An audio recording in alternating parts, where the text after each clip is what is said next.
I think for a little while, like I created like that victim mentality where like everyone had such a great life and my life sucked. So I started being a lot more grateful for like whatever I really had. That just made me feel like good and forever, like just like appreciating what I have now. When we talk to God, he talks back. Yeah. Whether it be a little sign or something, or loud, or he'll send somebody. He's super loud once you start listening. You have angels amongst you that come off as regular people, and so the Bible instructs us to to treat people with love because you don't know who's who. God will always let you know too. I mean, once you're being ungrateful for something, He'll take it away from you. You don't deserve it, and He'll let you know enough times for you to be like, all right, like maybe I need to start appreciating what I have. What's going on, everyone? Welcome to MarVic Productions, episode 21. Got myself, Marlon Hernandez, one of your hosts. We got Victor Rodriguez, sir. Partner. How you doing, brother? Doing great, man. Good to see you. I know you're out in Vegas. You look a little tan yourself. Not as tan as you. You got the better side of the sun over there in Hawaii. Got a good pump too. Yeah. Oh yeah, I got a good pump, man. Thanks to my boy that we're gonna be interviewing today. We're gonna get into detail on that right there for y'all. But just looking to get back in shape myself. I've been getting clowned out by my boy Marlon. Said I'm making the brand look bad with my little stomach. So I can't have that. This is episode 21, and today we're gonna be interviewing my boy Alonzo. He's a fitness trainer, and I personally want to know more about his journey. Like before getting on here with you guys, to keep it transparent, I was telling him like I know you as the trainer, but I don't know your story. Like what led up to you wanting to get into fitness? And that's what I really want to know more, because I feel like we all got a story, right? Like we hear people like, hey, I decided to hit the gym because I was 300 pounds, I was overweight, or you know what, I was we had a guest, Priest Garcia, who shared that his journey was a little different, where he decided to hit the gym because he was skinny. People were calling him like Skinny Bone Jones, anorexic, shit like that, and look at him today. So what has been your journey like in fitness? Like what was it that got you into fitness and made you say like, like fuck, I want to get ripped, I want to be in great shape? I say how I first started was like in the beginning of like COVID. COVID was just starting. Everyone was like, we need to head indoors. Gyms are closing down. Everything is closing down. We need to get in shape because people are gonna die. Yeah, people are dying. I mean, I just had a lot of free time, honestly, and all I had was like at the time was like 2 25-pound dumbbells at home, and there's like so many different workouts. Like, what was your weight? I was skinny, bro. I was lean. I've always been super lean. Like I was a little chunky little kid, but once I started growing up, I started like reaching some height, and I just stretched out. You've been an athlete, I assume. I have. Play sports. Yeah, I played pretty much everything, but mostly volleyball and basketball. Interesting. Nice. Yeah, makes sense. You're tall. What are you, like 6'2" or something? I'm like 6'1". 6'1"? Yeah. Volleyball and basketball, were you good? I was pretty good. I think I could have been a Varsity? lot better. I was varsity. Went to CIF finals. Nice. Everything. We lost. What school? Yeah, Downey High School. Oh, okay, got you. Downey, yeah, we lost. And then they went the following year, the same team, and they went to the finals again, and they won in a division higher. So oh shit! It just showed like where the school is going, at least for that. Right, they're that growing. sport, the direction, getting better each year. The what you guys left behind, for the younger group. Exactly. Yeah. So, what got me really into fitness, COVID hit. Like there was no time. I wanted to get in good shape. Like, it was a weird time in my life where it just was like, damn, like, at the time I was just with my mom, and my mom at the time wasn't working, so. It was kind of just like a mindset, like I just need to like sharpen up, That's what kind of. But why? Why did you say that to yourself? Like, because you saw your mom like struggling. Yeah, I see my mom struggle. I see my mom. My mom deals with a lot of like health issues, like as far as like she has like, ruptures in her spine and whatnot. So she has like trouble getting around the house and whatnot. So, kind of just seeing her struggle, kind of like really lit a fire inside me, because I've. For a while, it's been me and my mom. My dad was there for like a good little bit, and then my parents split when I was really young. So it was just me and my mom for a really long time. And you said earlier, I asked you if you have any siblings. You said you have a half brother. I have a half brother, but he doesn't live with you. No, he doesn't live with me. So it's literally just you and mom. It was just me and my mom for a while.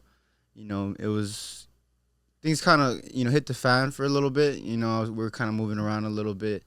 you know, I'd go to my grandma's house, you know, sleep on the couch at my grandma's house. So safe to say, like, there was no stability at the time? No stability at all, nah.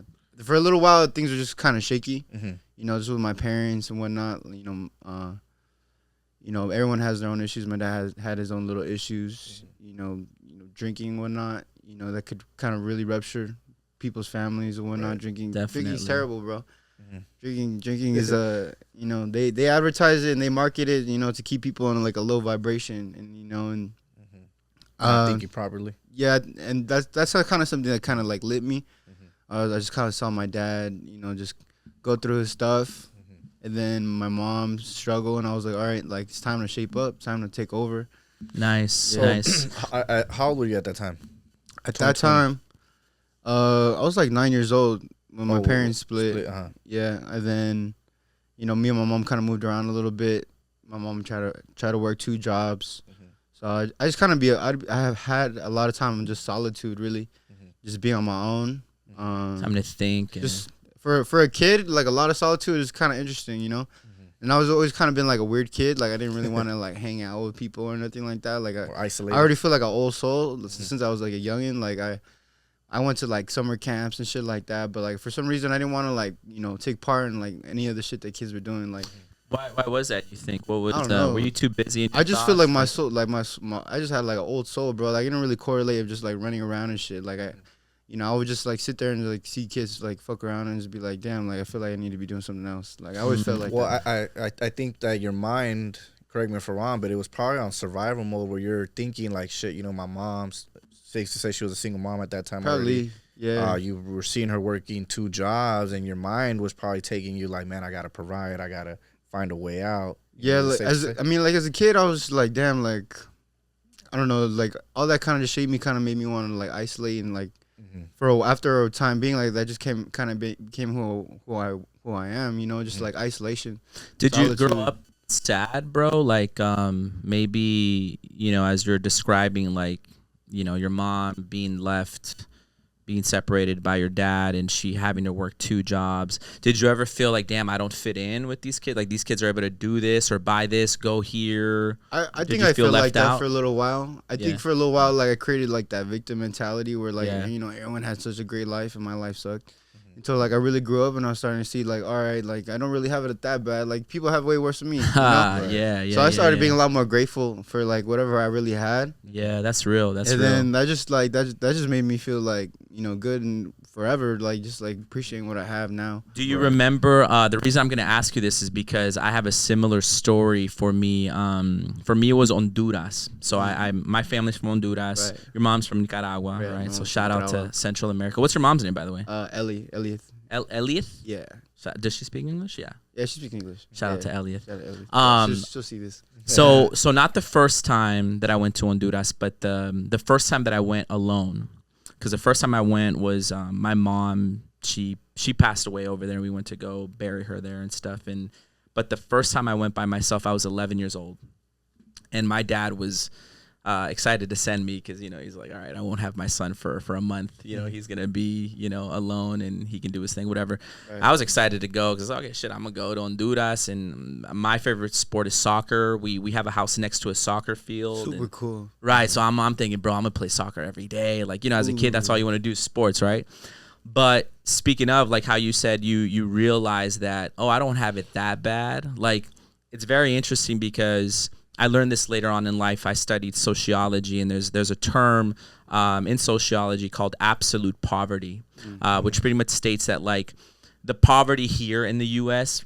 compared to like third world countries or other places really isn't poverty. It doesn't compare, right? No. Like I to this day I remember going to Honduras, and we're specifically from a small town called Santa Rita Lloro, and I remember seeing kids walking barefoot. Not because that's the style, not because they had no shoes, bro. They had no shoes. I'm over here in my Nikes. I remember kids walking by. Oh, he's got Nikes on. I'd be like, I'd just look at my shoes. I'd look at them, and I'd be like, damn. Because, you know, out here, yeah, we hear that here in America when, like, you know, if Victor comes in with the freshest, oh, damn, bro, you got the new Jordan. Like, That's the only time that happens. But I'm talking about like, bro, I took some basic ass Nikes, and but to them it was like that new pair of Jordans, you know.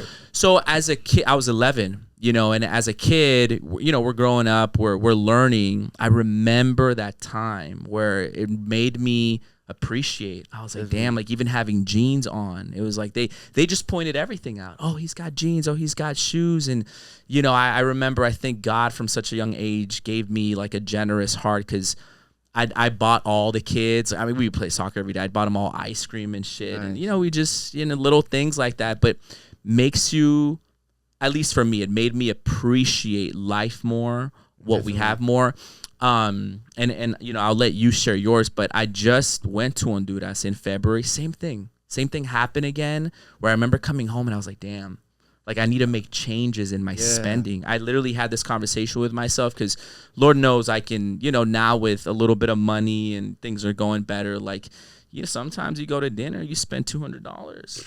And it's like, okay, thankfully I can do that. But then it's like that could have gone over there. Yeah, right. Going to Honduras and then talking to this tia and that tia and that tia, and they don't have napkins, they don't have fucking water. It's like, makes you rethink everything. Maybe I should have probably gotten some tacos and sent tia Gladys, you know, 100, you know. So it's just perspective, you know. That's the name of my mom, bro. Definitely. And that's the name of my aunt. I'm not even making up names. If she sees it, she's gonna be like, "Me money." That's some real shit, dog. That's some real shit. I feel like when you're going through shit as well, that's when you realize, like, all right, like my problems are not as big as the person that's about to pass away. And it makes you appreciate it, right? Like, one of the things that for me, it was like, man, like, I could bitch, I could moan, I could say about all this shit that's going around in my life. But you know what, man? If I go to a hospital about the person that's about to die because they got a disease, like, dude, that's so much life, gratitude. So that's how I would put it in perspective. It was like, look, bro, it's not that bad. Like, you at least still have your health. You can overcome this problem, right? There's people in their deathbed right now, they can't. No, you know, that wish they had your problems. God will always let you know too. I mean, once you're being ungrateful for something, he'll take it away from you. Right. You know, like that.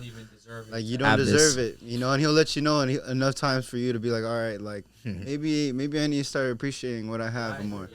Yeah. For you, brother, I'm curious, what was you know, you said things changed for you. What did you see? I mean, if you don't mind sharing, or if you remember, like, where you started to be more appreciative of life and more grateful. I feel like it's been a journey. Like, honestly, I haven't really said the story. I'll say the story. So, like, if you're comfortable. Yeah, it's kind of like a weird story. So I was going on a trip, right? I went to like this little music event. It was like a concert, and like, I was on, you know, the concert ended. I was gonna go to my hotel, right? I was on my way to the hotel. I drove the same car you saw. It's a silver, like, SRT4, little stick. The one I parked next to? Yeah. Got you. So I had that exact same car, but in all black. Probably, like, I don't even know how many years ago, 4 or 5 years ago. And that car is a stick shift. So something about that car is it was only manufactured for, like, I think 2002 to 2004. So, like, short time, just 2 years. They didn't make too many of them. So limited. Exactly. So I was on my way to the hotel The stick shift gave out, like, very, very weird, you know. Yeah, the clutch gave out, you know. The clutch was flimsy. I couldn't put in any gear. I was literally just rolling down the freeway. Damn. You know. So, like, I, you know, put my lights on. I got to the side of the road. I was just hanging out right there, waiting for, you know, something to happen, or, like, I was like, damn, like, someone to help you. Just, like, I was mind blown, you know, because, like, you know when it's a struggle to get somewhere, you know, like, you had to get your ticket, you had to do this, you had to do that, you know, and when, like, things aren't going smoothly, you know, maybe it's not the best time to go. You know, I started interpreting that, like, if things aren't going smoothly, maybe you should just step back. Maybe it's not for you. Maybe this is life, you know? Telling you, hey, not today type exactly. of thing. God will tell you, man. God will tell you before something happens. Yeah, he'll send you some signs unless you pick it up or not, you know? So, yeah, I pulled over to the side of the road. The first time the clutch was not given, you know, I was like, you know, shaking my head. I was like, damn, like, I don't know what to do. So then I waited like 5-10 minutes, and then all of a sudden, like, the stick shift was, like, stiff again, like it was ready to be put in gear. And I already thought that was strange.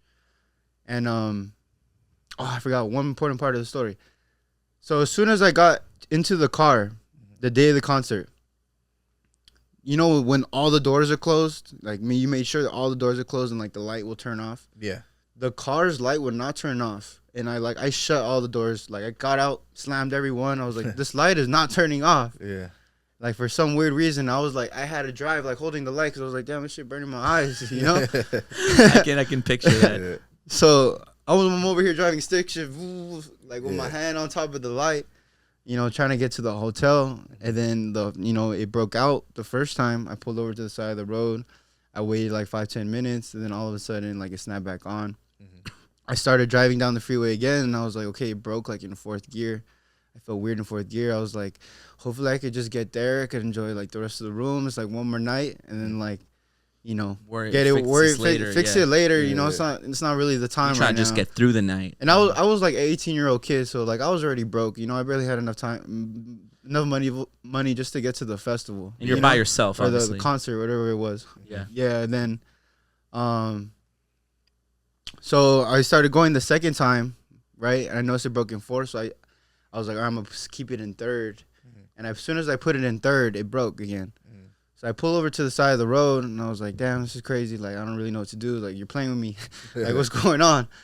So then I was like, oh, damn, like, I don't know what to do. And, like, this is a time of my life where I really I was really, like, debating about my faith. You know, I grew up in a Catholic school, kindergarten and 8th grade. I went to a public high school.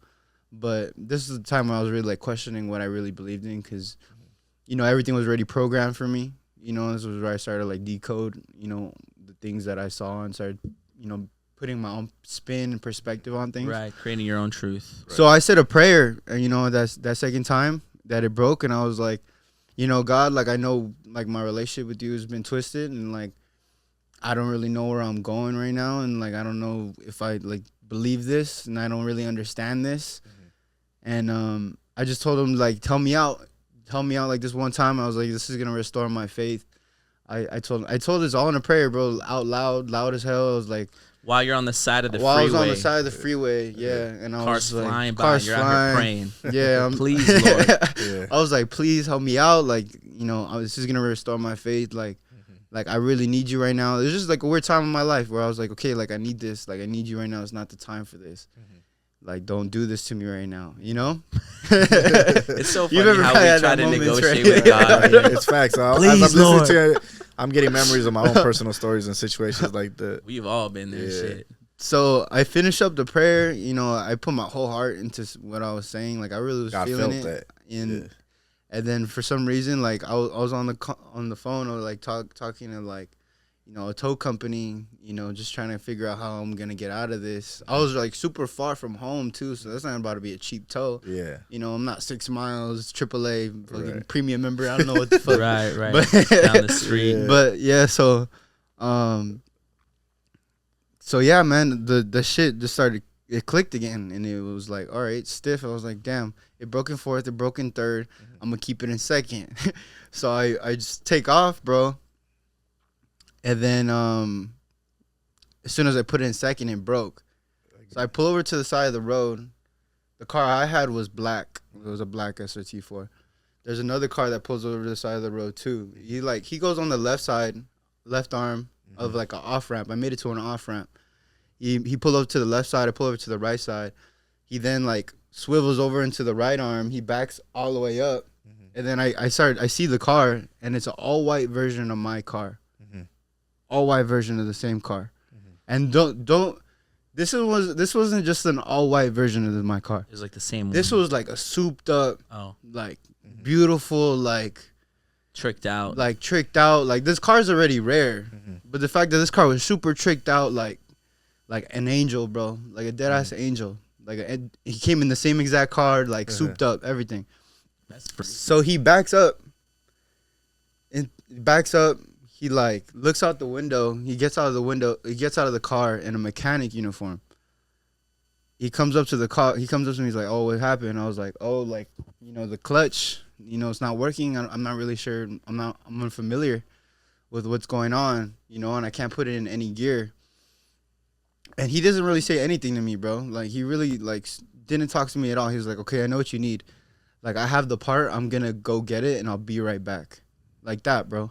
Damn. He leaves. He comes back like 10 minutes later. What I have questions because this This is very interesting. It's escalating. Yeah, It is escalating. It is Right. escalating. And just so you know, I was just recently reading something about angels and how the Bible does say that angels, it talks about like treating people obviously with love and all that shit, but it says that you have angels amongst you that come off as regular people, and so the Bible instructs us to to treat people with love because you don't know who's who. Right. That's cool. I got So a is the story. fact that you said that's I an got a story for angel this. and Yeah. it's like okay, and I want to hear the ending. Yeah. You But- reminded me but of a if you personal wanna- story. if I'll you wanna share it yours after. after. But yeah, go So on. so yeah, bro, he comes out in a mechanic uniform. He's like, I know exactly what you need. Strangely enough, like, So not much was said. He bro, just- like, not. He was he like had the the answer. strangest dude, bro. The strangest dude, and he can't Did he like. have wings? I have Wow. probably under his clothing, bro. Cause like Latino or what? Like, for some reason I don't really remember what he looks like, bro. alright.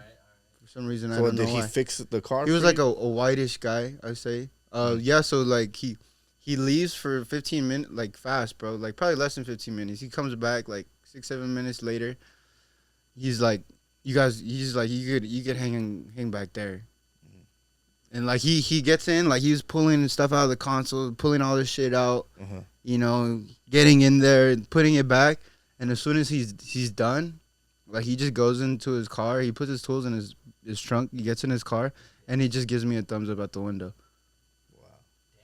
And when you turn on the car, shit's I was just like, what's this guy doing? Yeah, he didn't even say like the car's good, like it should work, nothing. Like he just got in his car, he gave me a thumbs up, he turned on his lights, and like I went up to the car, and I was confused. Like I was like, my car good? Like is there something I need? And he's like, you're good. And then I was like, you know, how much do I owe you? Like I don't have like a lot of cash on me. I don't really have anything really. And I was like, I had like $40 on me. I was trying to give him the $40, and he was like, don't worry about it. No, it's cool. Damn. And then I was like, you know, like take it. He's like, no, it's cool. I was like, what's your name? And I think he told me his name was Jacob. That's a Bible name, biblical name too. And That's crazy, man. So what? And then he took off, and then we split ways, and like that car drove amazing. Damn. So he fixed it. And He fixed it. the fact that his car was white too and yours was black, like it's like the Right. light. coming to I say started. dark. So there's like weird things I started correlating with that story. Like the light was on as soon as I got into the car right after the show. That was the weird thing. It didn't turn off until the third time my car broke down. To kind of like go back to what I was saying in the beginning. That's what really sparked like spiritualism and like the higher power, universe, laws of the universe, everything really took off for me. I started seeing like angelic numbers. I started seeing, you know, angelic animals. You know, people see like 111, 222. I don't know if you heard anything like that. Yeah. But I've seen like the same thing with like animals. Like I'll see like a dragon for some reason, like everywhere I go, or like I'll see a tiger for some reason everywhere I go. What do you mean when you see like a dragon? What does that mean? So like, you ever heard that? Like people saying 111. I've heard the numbers, not the animals. Have you heard of the animals? Nah, not to that. So it's like it's the same thing. It's kind of like hard to explain, but like You'll see a dragon. like and say, stuff? it's unintentional, like all the time. Like say I turn around, I see 111. Like I you know, I'm driving You look this at the way. time, it's 11. You know 11. exactly. 111, But it's the same way with like an animal. Like I'll go into a store and there'll be like a guy with a dragon sweater, and then I'll leave and like I look at my phone. It's the first thing that comes up is like a dragon, and then like, you know, I drive somewhere, and then a billboard passes by. It's a dragon. It's a dragon. Have and- you put some of these things together? Have you kind I of did. deciphered some of them? I did. I kind of just started correlating like what it could really mean, and I feel like some of these animals have like different powers. You know, they are like their unique selves. Like, you know, they have different attributes compared to like different animals, and like, you know, some of them have like more power than others. I don't know. It's kind of hard way to put it. Like, I see where you're going with it. Yeah. Like it represents a certain strength exactly. from the animal, and the animal it could be like a sign. Shit, that's crazy, man. I used to do that, but for me it was more affirmations. I felt like God would talk to me through people's shirts where it would say like Nice. dream big, or you can do it, like don't give up, like shit like that. I would read it like when I was out in the field prospecting and shit, and my numbers weren't at where they needed to be, and I got to recruit somebody to go make some sales and shit like that. And I'm at Citadel, like prophet, like God, man, send me I need a fucking stud right now to recruit. And then I'll see somebody's shirt that says like, keep going. Or like, don't give up. I would read that and I'll take that. Yeah. And I'll be like, damn, that's God talking to me right now. Like my faith. There's also something, it's funny, I was talking to somebody about this the other day, is that, you know, it's also psychological. Like we don't see, like we see what we want to see, you know? We see what we need to see. Right. And like that's why we make those correlations, because sometimes you could be in like a filled room and like based on where you're at, you know, you're only going to see what certain things. Well, it's like, no, and that's some real shit, bro. I just want to share my story real quick, and I want to touch more into you, bro. But I had a situation like that happen in my life. I think it was in 2018. Was it? Yeah, 2018, bro. I wasn't in a good place. In this business I was in, insurance, bro. I was struggling financially. I had to go back to where I used to work at before, and I remember I was driving there, bro. I had no gas. Like my light was on. And I used to work in Hollywood Hills, bro. So there's these hills I got to go all the way up, right? And I had my light was on. And I just remember I called my dad. I'm like, I'm not going to make it up this mountain. Like, my dad was like, well, fuck it. Pull over, park the car, and walk. Damn. Like, you need to go to work. Like, you need to make money, right? And I was like, fuck it, you're right. So, yeah, right. So to go back, bro, there was this new guy who had just started the day before. And this guy, he was very talkative, bro. I guess he was an alcoholic, and he was an older cat than me, way older at the time. And he was like just opening up to me, right, about his struggles, his alcoholism, and you know, he lost his wife because he was fucking around and shit like that, right? And I just remember just listening to him, hearing him, and at the time I told him something that I think that gravitated to him, and he was able to take. I don't remember what it was exactly. But in my head, I'm kind of like, man, this guy's kind of weird, you know, like something's off. That was my first initial thought. But I'm like, I'm not gonna judge him. I'm gonna listen to him. Maybe he just needs somebody to hear him out. And anyways, bro, I'm walking, man. These fucking hills are steep, and damn, I'm nowhere near work. As I'm walking, he's coming up the mountain, and he stops and he looks at me. He's like, hey, what are you doing? I'm like, bro, I have no air. Hey, like, motherfucker, let me hop in. Yeah, I was like, man, I didn't tell him. I think I made some shit up too, because I was embarrassed. You know, I was like, oh, my car messed up. I had to pull over. He's like, oh, get on, I'll take you to work. And sure enough, we went, and he was like, man, I usually don't come this way. I normally get off on Lancashire, but he's like, I accidentally came out through here. My told me to go this way. Yeah, he's like, my GPS sent me through here. Anyways, bro, you know, we're getting to the end of the shift, and he's like, hey, Vic, if you need a ride back, you know, I'll take you to get your car. If you need me to call, like, something to fix your car. And as we're driving back to my car, I just told him, I was honest with him. Like, honestly, bro, like, I'm just going to keep it a bug with you, man. The reason why you saw me walking is because I didn't have money for gas, and my car wasn't going to make it up to work. And I'd rather park my car here than to be, like, my car give out in the middle of the street. And he was like, damn, man. I'll never forget this shit because I thought it was funny. But he's like, man, I have $50 cash on me right now, and I was thinking about going to the strip club after this shit, like after work. He's all like, but now I know why God made me get off here, because these $50 were meant for you. Damn. And he took me to the gas station. He filled up my tank. Sick. Yeah, I remember that day, bro. And that was the last time I saw him. He never came back to work after that. Damn. Never came back. Yeah, he never came back. He just did? Yeah, he never Still came at back. the strip club to this day. I don't know, bro. I don't know, but Did you have to shake it for him? shake what? This guy. That's man. Crazy. Though. Yeah, but he never came back. He never came back. I never seen him after that, bro. I don't remember his name either, but like, people just come. Like, God sends people, you know, in your life, bro. And you know, but I've heard. Question I didn't have to say. I haven't had like anything that I can say, like an angel encounter. Of course, to my knowledge, I haven't. But Lord knows, I've talked to some angels before. I mean, we don't fucking know. But I do. Just a story I heard of a friend. This was in college where this one's pretty freaky, but she was swimming in the ocean, and she was drowning. She had no one around her. Like, her friends and family were too far for them to hear her or see her, whatever.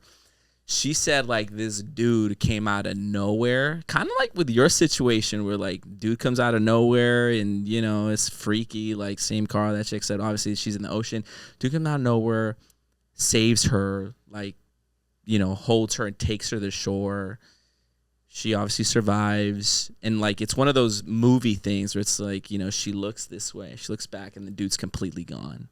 And it's like, it sounds fake, but I know this person, and I know she doesn't lie like that. Like there's no need. So Yeah, nah, man. There's definitely a higher power out there, bro, and I'm sure there's more people that have experienced something similar to this, or have probably physically seen real angels, like people that are more in tune spiritually. But it's real, man. And I feel like when we talk to God, he talks back. Yeah. Whether it be a little sign or something, or loud, or he'll send somebody. He's super loud once you start listening. Yeah. Once you start listening, amen. Because you could be talking, but people won't be listening. I was talking to one of my boys yesterday. He's an older cat named Sims, and he's very spiritual, and he's always, he's a man of God. And I was telling him, like, not a primary cat. Nah, some other cat named Sims. And we're kind of talking on the Word of God, and I told him, like, do you know what Bible stands for? And I heard this back in the days, and this is what got me into reading the Bible more and getting in tune there. But I was like, the Bible.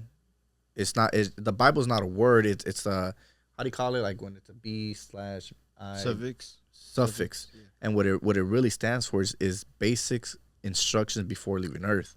Like this is the manual here for all of us, for everybody. If you really want to learn about life and everything, the Bible is going to teach it to you.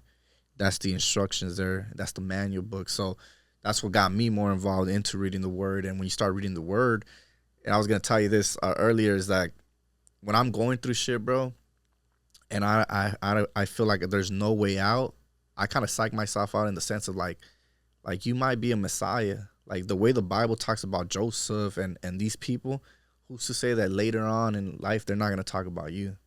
Yeah, like your journey. Like, we hear about Moses, how he freed the slaves and took them to the mountains, all that. You never know your story, what your mission is going to be. Right. So that's how mentally I overcome my challenges, where I'm like, I'm supposed to be there, I'm supposed to go through this, because later on in the future someone's gonna be in a situation like I was, and my story is gonna inspire them to move on and continue going. But if I give up here, this is where it ends. True. So that's my mentality. And even when I'm working out with you, bro, I'm like, when you're like, hey, yo, 10 more, I'm like, fuck, I'm gonna give him 12. Nah. I'm gonna give him 12 more, dog. I'm gonna go through this desert. I'm Moses in this. Yeah, because it's this right here. It's mental, bro. And for me, it's like once you break here, it's over.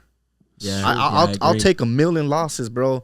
But if I'm still strong here and I'm continuing, to me, I haven't lost yet, because the game ain't over. Mm-hmm. But the moment I give up here and I throw in the towel, it's over, dog. I feel like that's so true. I feel like especially lately, I've been trying to connect with God like a lot more. Mm-hmm. Like I said, he's getting louder, and like I'm choosing to listen, bro, because he will keep trying to like let you know he's there until like you're listening, bro, mm-hmm. and you're sitting at his feet, mm-hmm. and like you're allowing him to talk to you, and teach you. And like I feel like this fitness, like going into, like, we haven't talked about it yet, but this competition, it's like I have to find new levels of my mind that I haven't been to yet. Mm. If as far as like, pushing more weight, more reps, like this is like more pain on the body, more pain on the mind, and like having to like endure that, and having to like, what I kind of tell people is like, working out, you'll reach like a dark zone where it's like, this is so painful, I want to give up, but it's like those extra reps is like we're gonna really build you, and that's what I call like the dark zone. Take you to that. And then what level. I say is like, there's not gonna be many footsteps in the dark zone because no one's willing to go that far. Mm-hmm. You know what I'm saying? So you be like, however you're willing to push into that dark zone, mm-hmm. you're getting stronger mentally. And then connecting with God more, I started seeing like, pushing my mentality is making me like a lot stronger mentally.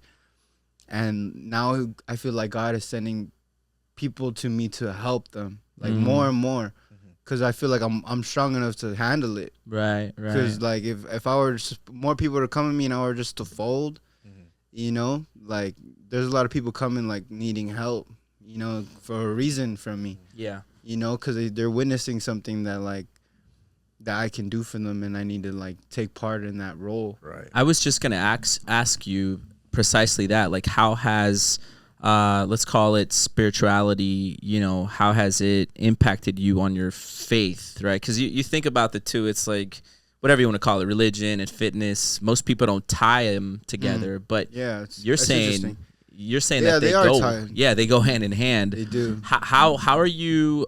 I got a couple questions, but like I guess the first question is, how is it taking you to? What do you tell yourself like in that dark zone? To keep pushing, like what do are you? those conversations like to yourself? Those conversations are negative. Those conversations are give up. Those conversations are like, you know, you're not strong enough, or like, you know, those voices just creep up once you reach that dark zone. You know, how I kind of view it is like there's reps, right? Say there's like 10 reps of a certain weight. See if it's pretty challenging, right? It's pretty challenging weight. So you're trying to go for 10 reps. You go for that 10 rep. It's getting really challenging. So you say that 10th rep is the dark zone. You're like, wow, I really want to give up when I want to put these down, right? So like 11th rep, 12th rep, 13th rep, like that. Those reps are just unlocking layers of your mind, you know? So what do you tell yourself though? Like obviously the negative voices are saying, bro, give up, getting too heavy. I just want it. Like I just want it so bad. Like I want to improve. I want to like, I have that want. I have that desire. Like so bad, like it's not just like you know, I kind of want it, but like I want it, you know, I need it. Just not for myself either, because like I see that my role is to help other people, and the stronger that I'm able to like become mentally, I'm gonna be able to help more people, and you're able to help them here to overcome that, because you overcame it. Exactly. So I'm trying to show people what's possible because of Right. how I'm starting to feel. You know, I could attest to that, man. This motherfucker will be like, all right, bro, 15 reps. I get to 15. All right, 10 more. It is like, bro, shit, I barely made it to 15. Like, how the fuck am I going to give you 10 more? Right. He brings that dog out of me, bro, where I'm like. And he knows how to talk to you, I'm sure, right? Yeah. So, and I like that because I need that, because I know that dog is in me. I just need somebody to fucking unleash that shit, bro. So when I'm with him, he'll be like 15. I get a 15, and that's why I talk about that love and hate relationship. Where I'm like, fuck this dude, bro. Like, what you mean 10 more? Like, I just gave you the last 15 that I got, and he's like, nah, man, you got 10 more in you. I feel like this shit that makes you feel alive. Like, it just reveals to you what you're made of, really. Who you are, right? Who you really are, bro. Yeah. There's like everything is so fabricated. You know, you go down the street, there's McDonald's, Burger King, like they're keeping everybody in such like a low state vibration. That no one is everyone's so accustomed to just staying like this that like very few snap out. There's very few that break out, bro. Yeah. You know, and we're here to fucking break other people out. That's right. You know? That's right. Because they everything's accustomed to keep everybody so small. Yeah. You know? Everything's designed for comfort. Yeah. What does Andrew Tate call it? The Matrix? The Matrix. It is. Like, right. It's like the Matrix, right? I've been out. We got Neo eat here. This. Exactly. I've been out already. Eat this. Nah, man, but that's some real shit, bro. So I kind of want to go back, bro. So 2020, you started working out. You became a finisher. Was it the camp that you just like applied for? So I started, right? So I had my 25-pound dumbbells. I was getting jacked. With the 25 dumbbells? I was just like I'm just ready. Like everything was just painful. Like I was just so down for some reason. Like what would you do with those 25 dumbbells? 25 there's so much you can do with that. Shoulder press, chest press, right shoulder flies, arm curls. Well, what's funny is that people think that to get big and jacked, you need heavy weight. You don't need that's anything, not bro. That's not true. You can do it with just body weight. Body weight and learn your nutrition. What do you think about calisthenics? Calisthenics are amazing. They're great at adding good like vascularity to your physique. Bodybuilding will kind of give you like a bulkier size look. But calisthenics. Do you have any interest in calisthenics at all? I used to do a lot more calisthenics. It's good that you said that. I probably need to incorporate more. But calisthenics are great. That's gonna give you like some. It's good to master your own body weight. I have a big interest in calisthenics. We've got a friend, Javier Benitez, who this is back in the day when I was your age, when I was 25. I got introduced to calisthenics through him. And do you know of Frank Medrano? Don't. YouTube him when you get the chance. He's this plant-based, I believe he's plant-based calisthenics guy, shredded. shredded, natural. Obviously, he's very lean, but it's just very impressive. Like, these motherfuckers will, you know, one hand on that bar and fucking, you know, it's just their strength is unbelievable. Yeah, you know, I'm over here like struggling. They're also super lean too. Right, They got, that's like, why. no body fat. They That's why I just said that. weight. Like they're so big, but they are really lean. You know. There's this guy. Some I people follow, are just built. I'm sorry. Chris Herrera. That sounds familiar. Chris Herrera, I think that's his name. He's from Miami, bro. He's fucking sick, bro. He's a calisthenic. Oh wait, is that the Asian guy? Yeah, I know. He looks Asian. I don't know if he's Latino or half Asian. I think he's mixed. Yeah, but yeah. So you get into that, bro. So you start getting jacked. Yeah. So I at the time I had worked many jobs. Like I worked in the food industry. I was gonna ask you, did you do anything before that? Yeah, like I did everything in the restaurant. I did a bunch of jobs. I started working when I was 15. I worked for like a clothing store. Then I worked for warehouses. So you'd help your mom, I assume, pay some stuff? Yeah, definitely. That's why I started working. Right, I started working so I could start helping. Yeah, I'm just thinking about your story. Like, single mom, obviously, she's hurting, and you see her hurting. Exactly. You start working early to help her. Yeah, nice. so your I started childhood working. is different. So I started working really young. At 15 in high school? Yeah, I got a permit to work at a little clothing store. And then it fucking sucked. Like, my brain's too rapid for a clothing store. You know, it's like you folding clothes is like, and that motherfucker just come and wrinkle that shit up. And you're like, I'm like, there's not really no point with what I'm doing. There's like no purpose, that was peace and love to everybody who does that shit, but like, it's not for me. that was you in the Matrix, dog. You were in the Matrix. Yeah, I was definitely in the Matrix. Nah, I couldn't do, bro. That those type of jobs, man. I've always been in the food industry. You too? Yeah. I was in behind the kitchen first. That's how I got my scars and shit. And then I was like, nah. I was like, fuck this. There ain't no money right here. I'm gonna be a server. And that's when I transitioned into like food runner, server, and it's like bartender, shit like that. Yeah. But then I was introduced to fine dining, and fine dining changed the game because you could work at a restaurant like fucking Norms. No disrespect to any of them, but when you go to fine dining, it's a whole different ball game. Oh, no doubt. Right here, you're quality, right? Yeah, it's amazing. I really love that whole vibe because like people are really there to provide an experience. It's a service that you're providing. So I would always tell people, at this time I was already like like injuncted with a lot of like mental toughness books that I read, Primerica, Brainwashing and shit. So I took that shit, I incorporated that into like the restaurant industry where I was like, all right, there's a difference between. I started psyching myself out again. There's a difference between a waiter and a server. What's the difference, Vic? A waiter is just waiting around, just for the person to get their order and shit like that. A server, you're providing a service for the person, which is an experience.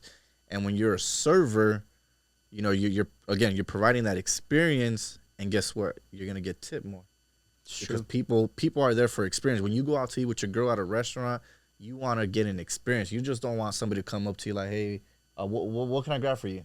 Oh, do you know what you want? Right. Like, nah, like, hey, bro, welcome to our restaurant. This is our menu. Our chef, he's from here. This is where the food comes from. It's cool that people actually take like a really big part in it. Right. Really quickly, I think it's a perfect time. This is not something we talked about before, but I'd love your guys' opinion on it. You said you worked at restaurants too? Yeah, definitely. Okay, I've never worked at a restaurant, so I'm probably gonna have a different opinion. But I'm curious. You mentioned tipping. We've never talked about this, but I think I know where you're going with it, bro. And look, and I'm gonna say it. Minimum that I tip is 20%.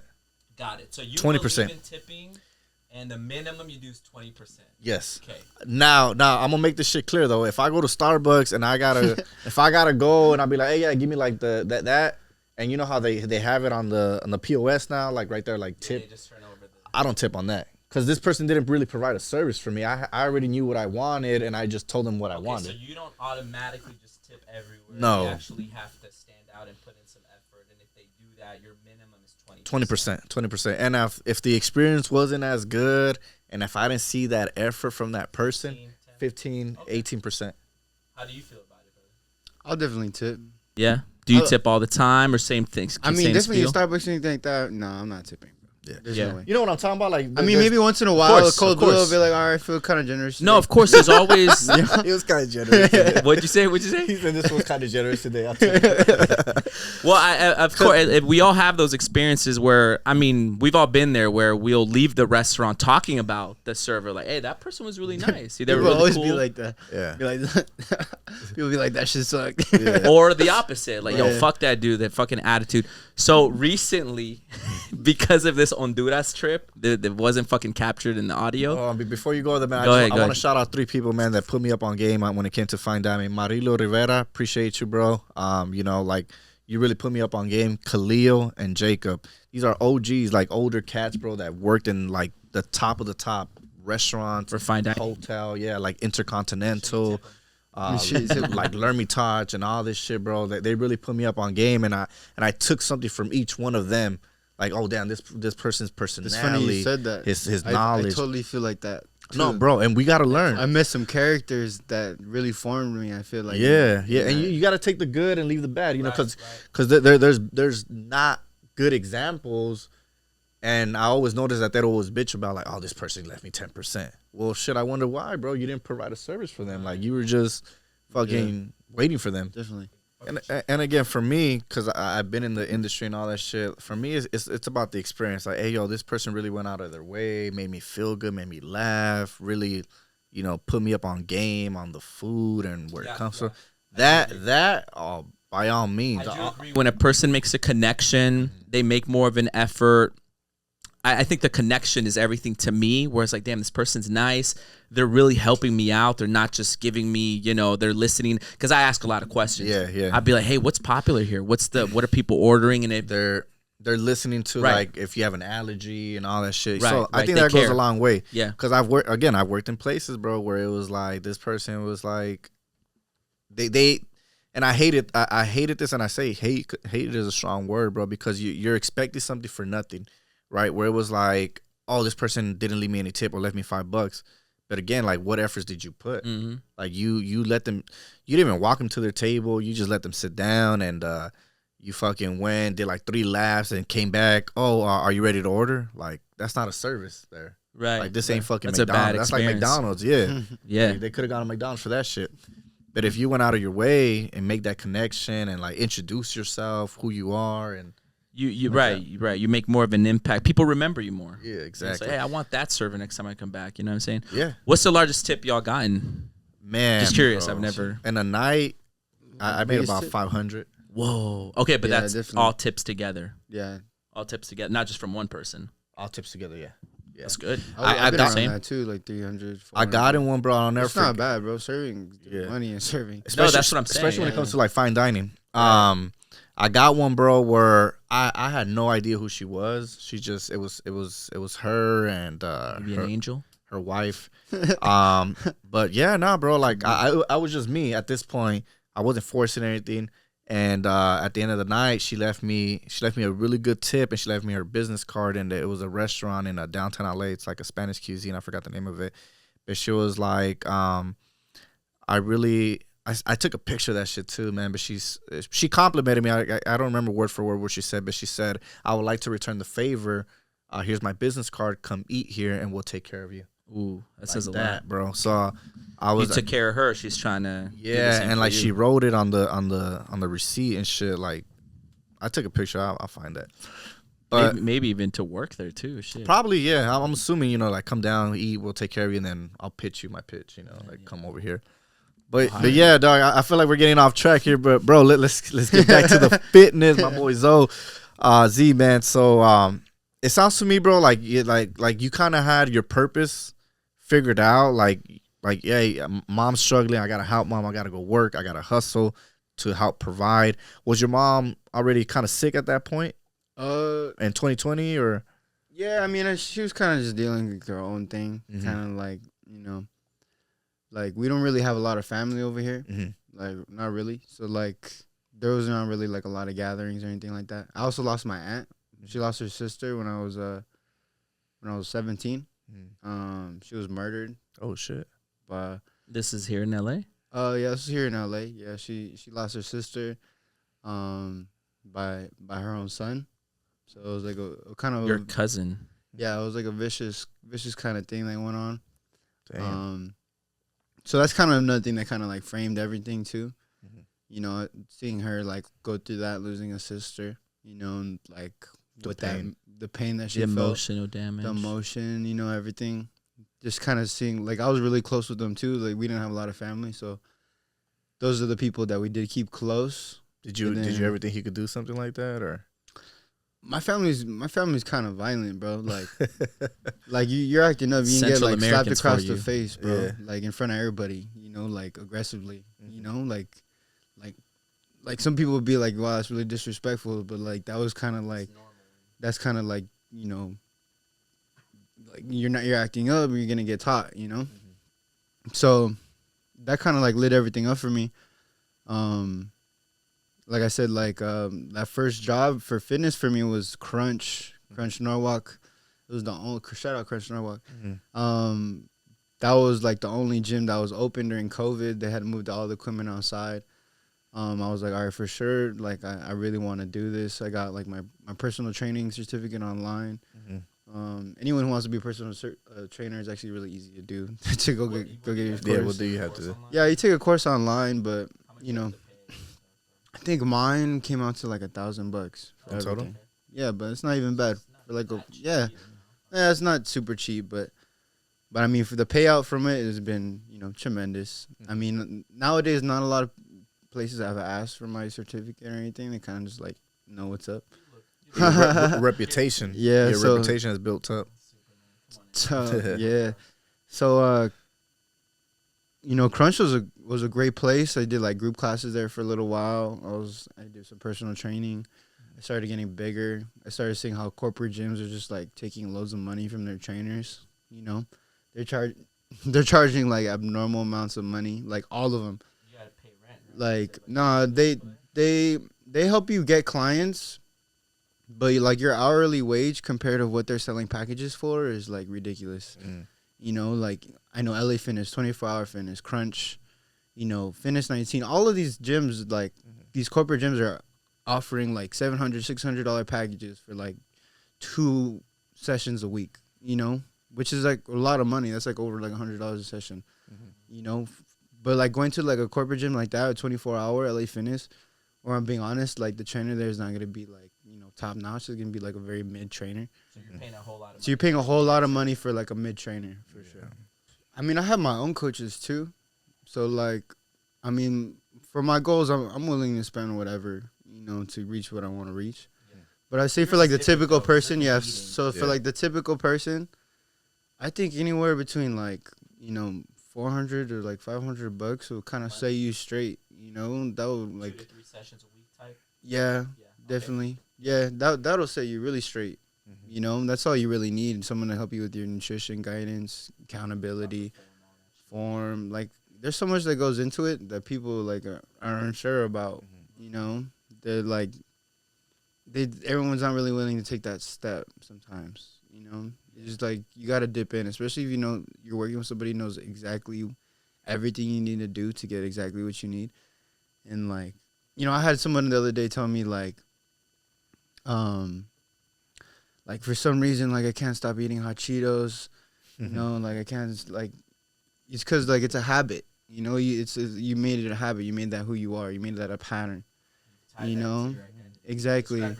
And like what I was saying earlier, I think we got in the clip, but how, we were talking about it earlier, how I was saying how I feel like when your body fat is higher, you know, your mind is like a lot softer. So like, you know, going into like a new thing that's so engaging is gonna be like such a red flag, like a no, like immediate no, you know.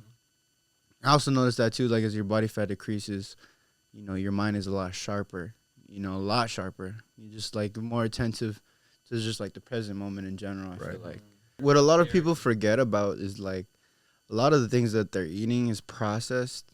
You know, it's getting your gut inflamed. You know, you think you weigh a certain amount when a lot of that is just like feces built up in your intestines, you know, that need to be flushed out.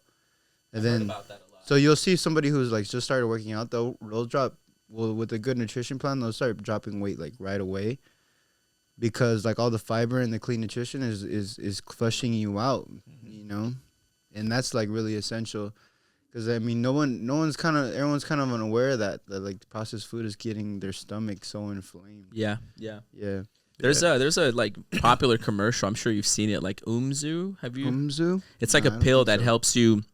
This guy talks about that where, oh, many of you know, probably won't believe this or you don't know this, but he says that a lot of people have like poop, a lot of shit stuck in there that they can't flush out, and this pill helps them. I've seen something like that, but like with like mushrooms, like a mushroom coffee that's gonna help you clean out. But pretty much, man, like for the person, and I want you to look at this camera when we say this here, for the person that's waking up, that's feeling tired or like mentally drained, is that a sign that they need to clean definitely. out? Yeah. What's your message to them, man? Man, I'll say my message to you would be, you know, it's hard to kind of like find a new rhythm of life when you kind of have been stuck for something for so long. But, you know, day by day, you know, it takes only one step, finding the right person or asking for help. You need to be asking for help. I feel like, you know, I'm competing, but even though I'm competing and I feel like I have a lot of knowledge about the fitness industry and everything, you know, it's still no comparison of, you know, 100 men together, 100 minds compared to one, you know. 2 brains are better than one type thing. Exactly. So like you keep expanding, you take one note from somebody, you know, you're gonna grow. So, you know, if you're that one person, I tell you, you know, find somebody to help you, and like don't be okay with like being unhealthy, you know. People be so okay with being unhealthy. But it's also because they haven't been taught any other way. So, sure, yeah. So we're looking to save as many people as we can. You know, get people, because once you start taking care of yourself, you have better relationships. You know, in general with your family. You know, you're making people feel good. Yeah. You know, because you feel good about yourself. Right. You're confident. You're radiant. Yep. Your aura is different. And then it gets contagious, and then people want to start like, damn, Victor, you look good. You know. Start asking you questions. Yeah. Hey, what would happen in the world if everybody was on this? Yeah, you know what I'm saying? It'd be a whole other thing going on. They say America is United States is like the only country that has like obesity or like shit like that. We have the most obese people. Yeah, you go somewhere else, you go to Japan, it's rare. Bro, you go to other countries, all their food, whether it's processed or not, whatever, and they have less processed food, but they're more proportionate over there. Where if you've ever traveled, they have like. Compared to American portions, it's like, damn, this is all you're feeding. But then when you start learning the game, you realize like, oh shit, I actually just need this much right now. And we got to train our stomach and our brain. Exactly, our bodies. Yeah. Like earlier, I was like, man, you know, obviously I'm eating. I got my meal preps, and I'm like, I'm hungry, but I know what I'm doing is training the brain again. Exactly. Like, You don't need. It's craving something like sugars and salt. Something I learned too is water. Sometimes you think you're hungry, but your body actually just thirsty, and you just need to fill it up with water. But if I may, just to add on, you know, you telling him like, hey, you know, speaking to the camera and talk to these people, for my message as I'm on my own journey too would be, find like, I mean, we can't be the only ones, but I would challenge you to become the greatest version of yourself. Like God put us here for a reason. We're all unique. We all have, you know, something to bring to the table. And that's something lately for me that, you know, with me quitting alcohol, you know, and not drinking anymore. And it's like, I feel amazing. What you just said, either training bills or medical bills. And I think training bills are going to be a lot cheaper, a lot less expensive. Yeah, because you're going to go through that medical bills and then you're still going to be stuck. Or you could be... Or dead. Yeah. Yeah, no kidding. Well, what I was gonna say, man, for my journey and what I've discovered about myself is, it's really, for me, it's a mental health thing. You know, like working out and hitting the gym, it just really just takes everything away. What I'm going at or where I'm at mentally. So for me, it's pushing my limits mentally and just clearing my mind. So that might be you. You know, you might be having some mental depression or some shit like that. And you know what, man? If you hit the gym, I promise you, you know, shit's gonna start changing for you. So it's gonna get right. Yeah, so it's gonna get right, man. I see it all the time. Like I've helped a lot of people. I've been doing this for like a long time, and I see how people start taking care of themselves, and I see how everything improves for them. Yeah, you know, like even like they get like a promotion at work because you know their attitude, their discipline, their energy is just different. Right. You walk different, bro. You talk different. That's the reality of it. Yeah. Once those restarts start to comfort zone will kill you. And scientifically, like besides all these cool sayings of like feel good, look good, you know, be good, whatever. You just said it. Like the more we get rid of toxins and bad shit, it just scientifically makes sense that you're just gonna become better. It's like, oh, I can think better now, more clearly now. Like you can see past the bullshit. Maybe you can control your emotions better too. Like, damn, I'm not as angry or stressed out anymore. Like all that shit matters. Definitely. Right? On that note, man, so obviously you had your first competition, so you're not just a trainer, but you're also competing when it comes into what would you call this? It's called muscle contest, MPC. Muscle contest, man. So congratulations. I know February of this year you won your first tournament. Yeah, you took first place. Yeah. So now overall champion. That's qualified you to the next level, correct? Exactly. So tell the people, man, obviously like we here and there I'll see like the bodybuilders and all that. I'll be like, damn, like okay, like I didn't know that was like a sport or things like that. But like, well, what's your journey right now in that field? Or in this? It's tough, man. Bodybuilding is an extremely hard thing to do. Like, I mean, there's a lot of sports that they're extremely tough. You know, sports are physical. Mm-hmm. This one takes away your whole life. Like from morning to evening, you gotta train. You gotta like drink water. You gotta eat all your food, and like it's a lot of food. Like a lot of food. It's not just like a little snack. You know, it's like a pound, another pound, another pound. Can we talk about for you right now? What does that look like? Your nutrition? I'm very curious. Right now, I'm around like, I'm cutting down. I'm still like 8-7 weeks away. I'm around like 3,800 calories. 3,800 calories, which is still a lot. It's still like feels like a lot of calories, but it's just like it's about like 3-4 pounds of meat, like chicken or beef, maybe half of both. Obviously, it's broken down like carbs, protein. Do you know how much carbs per day? Carbs is on lower body days are like over 400 grams, and then upper body days we're looking at like 2 something. So more for the lower body. For the lower body, yeah. What's to keep my legs bigger. What's your current weight right now, and where are you looking to be at the day of the competition? I'm at 202. As we slim down, I hope not to lose more than like 6-7 pounds. I hope I could keep more size on stage. That first show I was 165 pounds, cutting all the way down.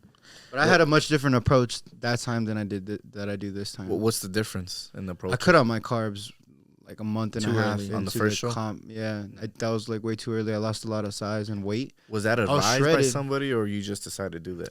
I decided to do that. You still won. I did win. I did lose a lot of size.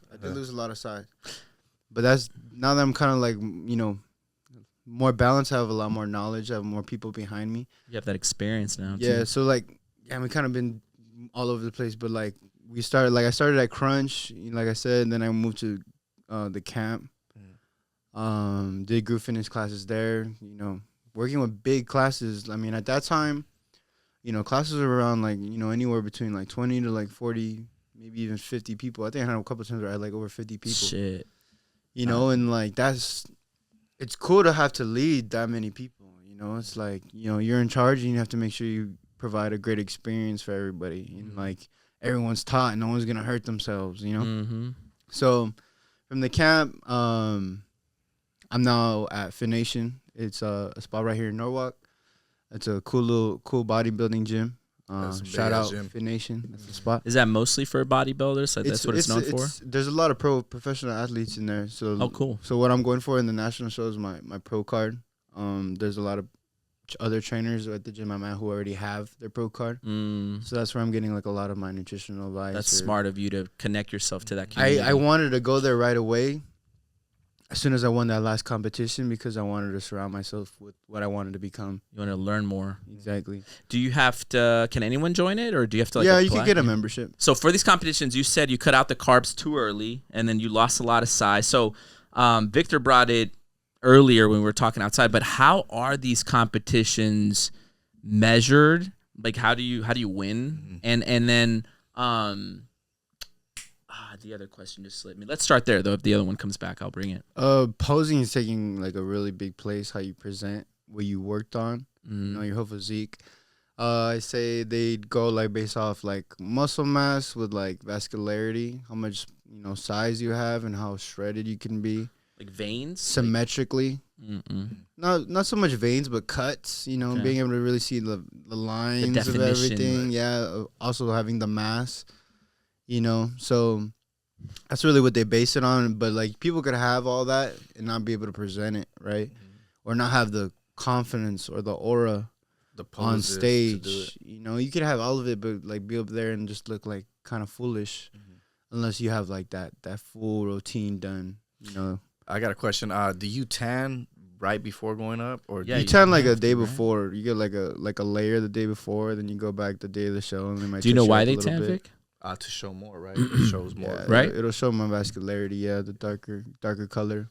But I remember my other question. So, how does it go by height, by weight? Right now it's going by height. Okay. I do men's physique, so that's by height. So I'm 6'1". I be competing against other people 6'1". 6'1". I'm like one of the highest, the tallest division. So I think, yeah. And when you say men's physique, what's that like? Is that that's the one with the shorts, the board shorts? Hey, bro, no Diddy, but show them your abs, dog. How you show them your abs. Let's promote this shit. Shit, my arms are coming in. That's for sure. There it is. Yeah, shit. I feel that aura, bro. I think you're gonna get first place. Yeah. What are the other ones? What, they just wear the Speedo or some shit? They wear like the Speedo one.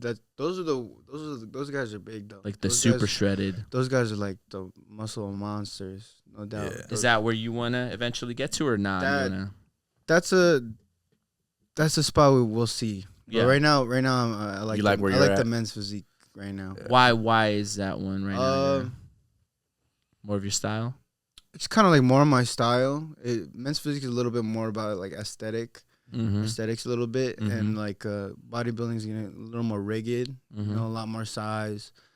You know, a lot more size. Like these guys are like crazy massive, bro. Crazy. I was gonna ask you, Z, what's your schedule on a daily basis, bro? What does it look like from what time do you wake up? What time do you eat? I'm assuming you got everything down. So, damn, bro, shit's rough. Bodybuilding not takes easy, your dog. whole life, right? Yeah, like you gotta make sure you get all 3,800 calories in, and that's not like, you know, a pound of meat might be like 400 calories, you know, and that might take you like a good like little 30, 40 minutes to chow down. So as soon as I wake up around like, I wake up either 3:30 or 4 in the morning. I train clients until like 11 or 12. What time is your first client? 5 a.m. 5 a.m. and then as soon as I wake up, I'll chug down some egg whites. I'll drink the egg whites straight up, just like that, just like straight out the carton. Drink the egg whites, get some protein down right away. You remind me of I mean, there's a lot of famous black bodybuilders, but there's one in particular that the dude's like bald and shredded. He has to set alarms. I'm sure you know who I'm talking. Well, you guys probably all do that, but he goes to sleep at fucking 12, wakes up at 2 to eat, because he has to get all these calories in, and he can't miss. Can't. Do you ever miss? I don't. I won't go to sleep until I get all the food in. Fuck. I'll sit on that table, bro. And so it doesn't matter the time of when you eat it so much? It's better to go like every hour and a half, 2 hours every meal. Kind of keeps digestion flowing. Sometimes like life's corrupt, you know, so you're gonna have a day where you're gonna have to like sit on that table and just. Where you at right now for the day? I'm about like I still got like 1,400 calories. So you're gonna go home and obviously chow down. It's not too much. I already kind of did the science. It's like a pound of meat, like 2 cups of rice, and like 20 ounces of egg whites. Financially, how much are you spending in food? The bulk was crazy, bro. I was spending a lot of money on food, like a lot of money. Yeah, I mean, like anywhere between like $100 to $200 a day, for sure, because you're needing like 6,000 calories or more. That was for the bulk. It's for the bulk, yeah. And that's not even a lot. I had to cut the bulk a little early. Dog, you're talking about 3 to 6 G's a month on just food? For sure.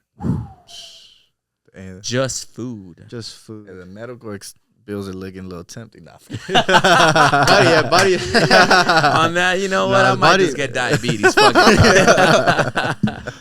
That's a good one. That's for competitive bodybuilding. Yeah, that's not regular. Right. That's you got to put on the muscle. That's not regular at all. You're cutting right now. Yeah, I'm cutting right now. So I mean, but still, same foods. Like, what, 100 a day now, maybe?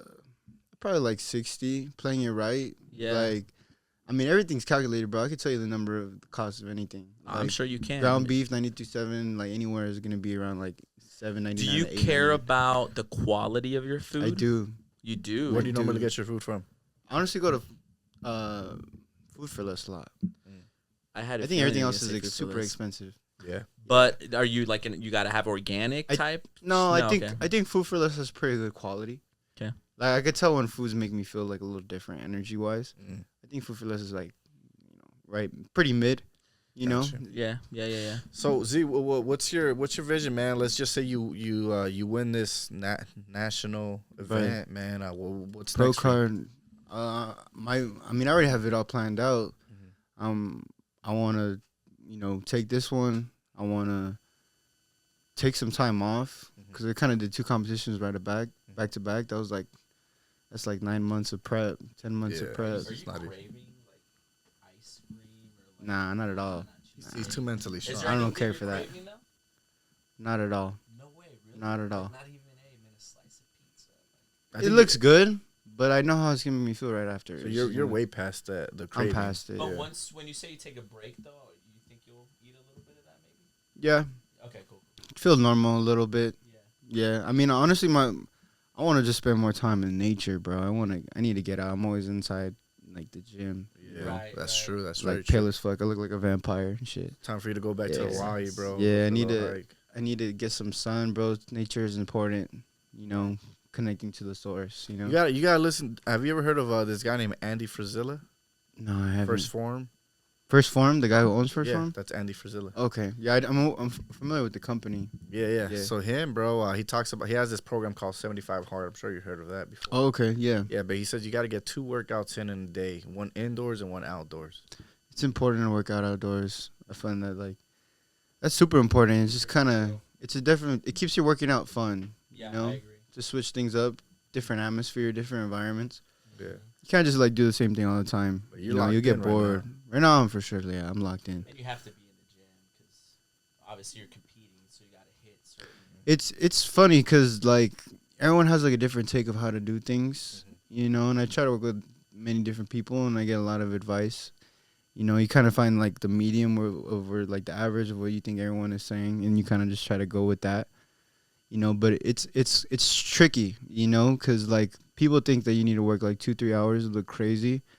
But once you're in that cut, you're losing a lot of calories. Burning more calories is gonna burn up your muscle. So say I'm in a deficit already and I'm doing crazy workouts. I'm burning hella calories. I'm gonna start burning muscle. I already depleted the muscle glycogen in the muscle, and now your body's where do I pull the energy from? So start pulling it from the muscle, and then you look at your numbers later and you're like, wow, I'm working out so hard. Why is my muscle not going up? Why am I not getting stronger? I think walking's super important year-round just to stay lean and active and keep your mobility and your flexibility and whatnot. That's going to help you tremendously. I think running is good for, endurance training. If that's your goal, is to build more stamina and endurance. I think running would be, your take. Walking is going to be for everybody, every day, daily. Because you need to be burning enough calories that your body's, working. I've read that, walking kills certain fat off that running kind of doesn't target as much as walking does. I don't really believe that. You don't, okay. You don't believe that. I think running will slim you out very fast. Okay. I think walking will kind of help you drop the weight slowly. Mm-hmm. I think people who are starting from say 300, 400 pounds, that's probably you can't just have them go throw them on a squat. Of course. They're gonna be my back. If they break their leg, all they gotta do is walk. They're done. Right. Especially somebody who's overweight, you just need to walk, walk and work on your flexibility, and then just do little things like arm curls, trap shrugs. I got a question for you, man, and it's something that trips me out, bro. I'll see somebody at the gym that's overweight, fat. Yeah, call it how it is, bro. Overweight. It's like that video. I think you sent it. Yeah. Where there's a video that there's this fat girl asking this skinny Latino guy hey, are you into plus size girls? He goes, you mean fat girls? Yeah. Go ahead. So I'll see them, bro, and they're like lifting weights, like fucking bench pressing and shit like that. Some people like are built like that. Some people are like, but do you their goal is to just be big and stay big and lift super heavy. Like, do you recommend that though, or are you like, what would be your game plan for them? Would them trying to like lose weight? Yeah. Say you're like, you came to me and you're 300 pounds and you want to lose weight. Say 400. We get. No, they gotta lose weight. They're strong. They're right. like Well, players. actually, I work with somebody I just signed up like a little while ago. Mm-hmm. He said he was let's talk about. He said he was like almost 400 pounds. He's like 390. How tall? He's pretty tall. He's like 6 foot. 6 foot? Yeah, 6 foot. Okay. 390 is a lot of weight, though. Yeah. A lot of weight. Mm-hmm. So what I had him start out was just get the dial plan dialed in. You know, it kind of just start flushing out the feces and everything. Mm-hmm. He already lost weight, reduced the bloating, reduced the inflammation. He's already down some weight. You could see it in his face. You know, from there. Look at my face right now. In a week from now, too, he's gonna look different. Yeah. So right now it's kind of like phase 2. Mm-hmm. You know, we're trying to push the cardio just like a little bit more. What I know is what's important is cardio. Is you won't really hit that fat burning state unless you like try to really push the intensity just like that a little bit more. Sometimes. He believes in sprints. Sprints are amazing. Yeah. It activates the growth hormone too by like a huge percentage. Sprinting. Yeah. So that'd be good. We wouldn't be able to do that for the 390 guy though. Yeah, so I keep him walking. Yeah. Inclines a little higher, speed goes a little up. Mm-hmm. You know, maybe keep the time the same, but the intensity goes up a bit. Start working maybe a couple of machines with him. That's what I did today. He started doing some machines we weren't able to do before. He had a little more flexibility, you know, so we added more reps to like body weight stuff. Mm-hmm. My biggest thing with a person that's overweight is kind of like starting to master your own body weight as the weight drops, you know, because the weight in any direction is going to really be a big stress on the body. And that's going to go right into some injury, then, you know, lost a client. So it's better to just keep him super moderate until, like, you know, the weight drops and he could handle more. People will try to probably just put too much on him or somebody, like, you know, put him on a squat rack, bench press. You could definitely do it slowly, but the biggest thing is going to be dialing on the nutrition because, like, that came from, like, a long treatment of bad habits. You know what I'm saying? And it's very easy for you to snap back into that. Right. So the biggest thing is kind of, like, finding that new pattern of consistency. I try to work with a lot of different trainers. I work with different coaches. I've been doing that for a long time. I think I'm always able to implement something different because of that. You know, a different form on a certain exercise, you know, different nutrition based on, you know, how tall someone is or the weight they're at, they're a woman, they're a man. So that's what I've been doing every day is kind of like learning more and more.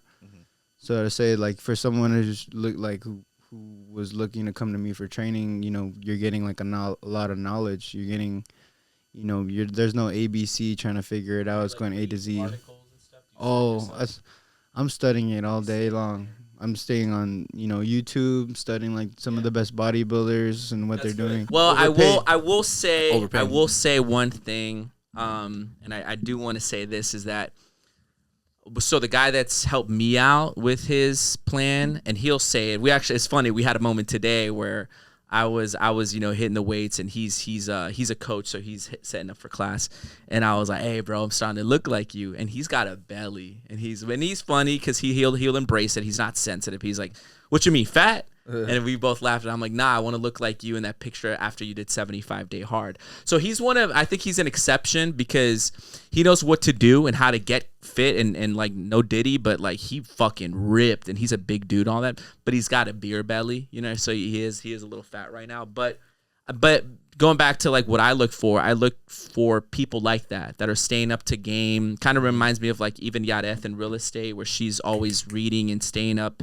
You know, up to date. Like, it's good to hear that you're on your own time. You're reading, and no one's telling you to do that. But you just care. And to kind of just add on to yourself there, bro. Not only the knowledge, but you're gonna get a trainer that's really gonna push you to break limits, like mental barriers that you may have within yourself. And I feel like there's some trainers out there that kind of you know, they're just thinking like, oh, I'm getting paid for my time. So, oh yeah, you want to take it easy, like relax, like, or they give in to the person's excuse because in their mind, I'm getting paid regardless. Right. But it's kind of like, I've always gotten this genuine vibe from him where it's like, he genuinely wants me to fucking, you know, be tough, bring And that he's dog not doing out. it for the money, He's not right? doing it for the money, bro. Like, I feel like I've always gotten the vibe from him, like, he just wants me cares. to bring that dog out. Like, I've I never feel really that done like a lot of marketing for my business because like I've always been busy enough how it is just off of word of mouth.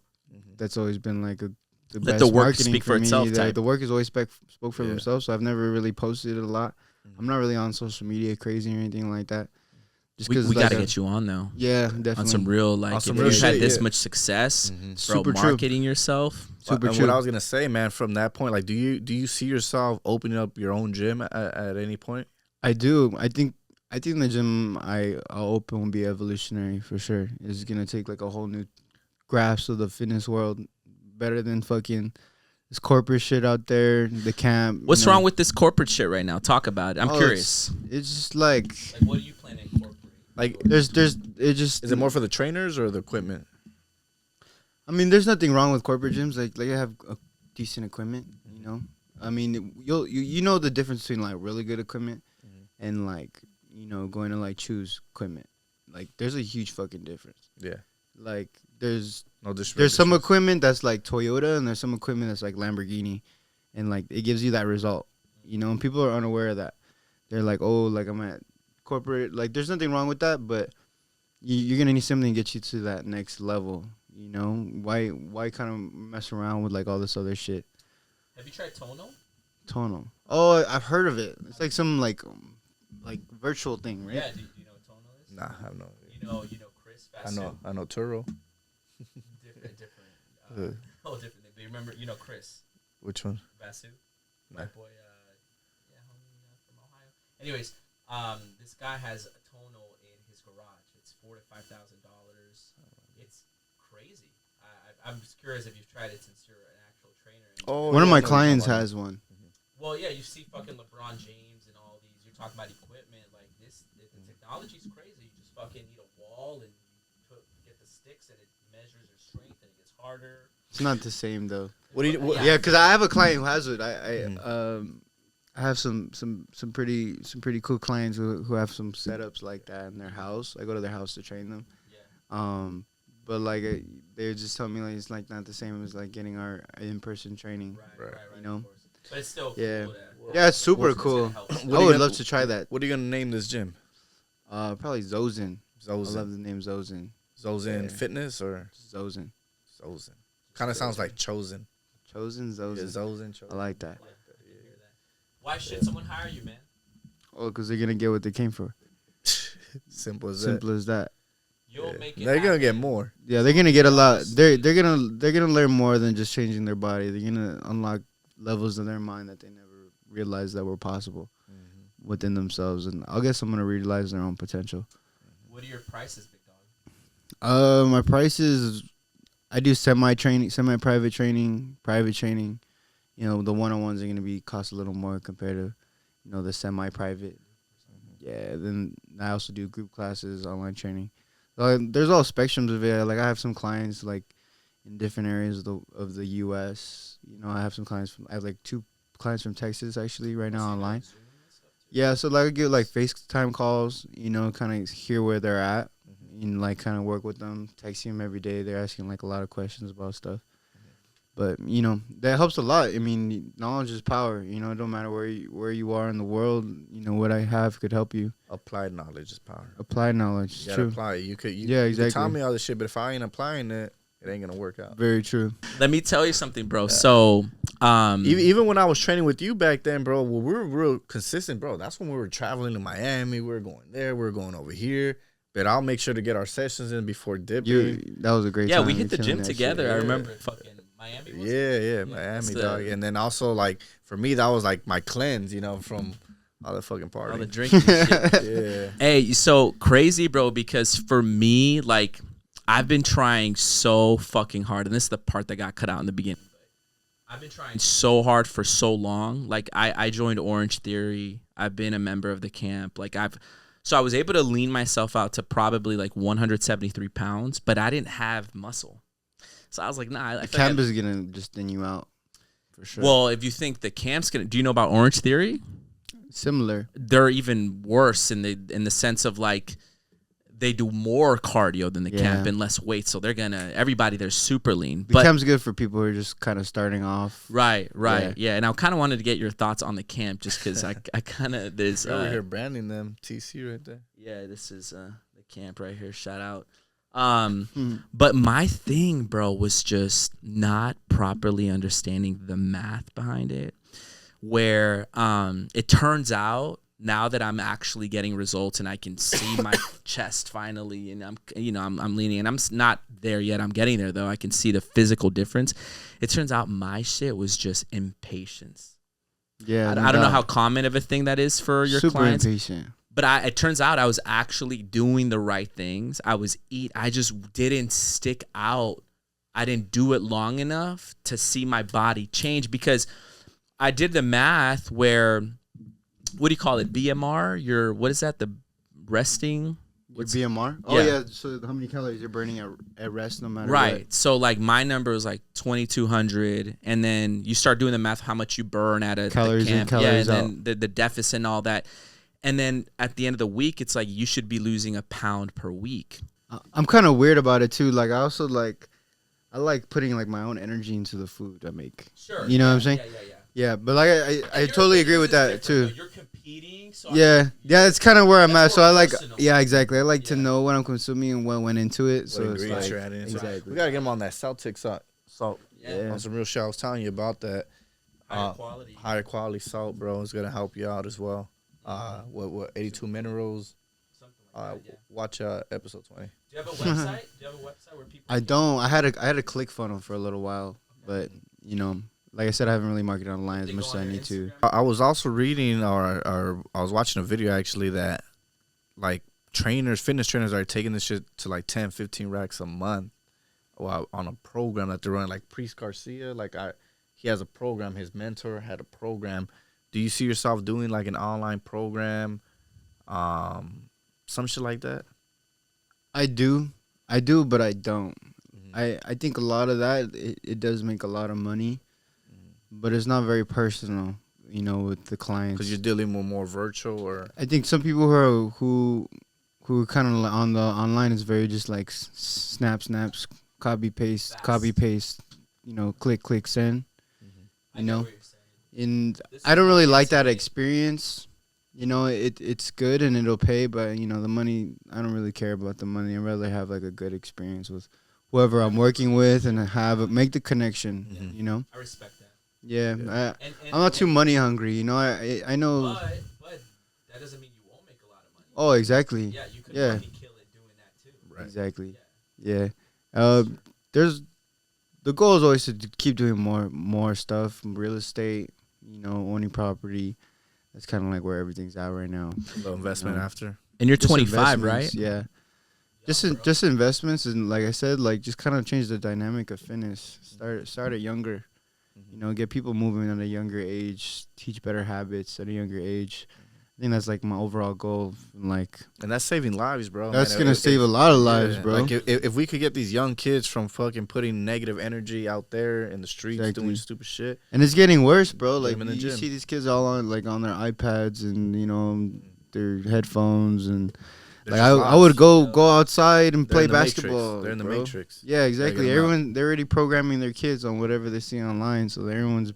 Bro, on that note, I saw this dad pushing like a stroller, and the stroller had like this shit for the iPad, and like both these kids, they were Asian kids, they were like on that fucking on the iPad like this, bro. It's gonna be an interesting generation real soon, bro. Yeah. Whatever this leads up to, it's gonna be different.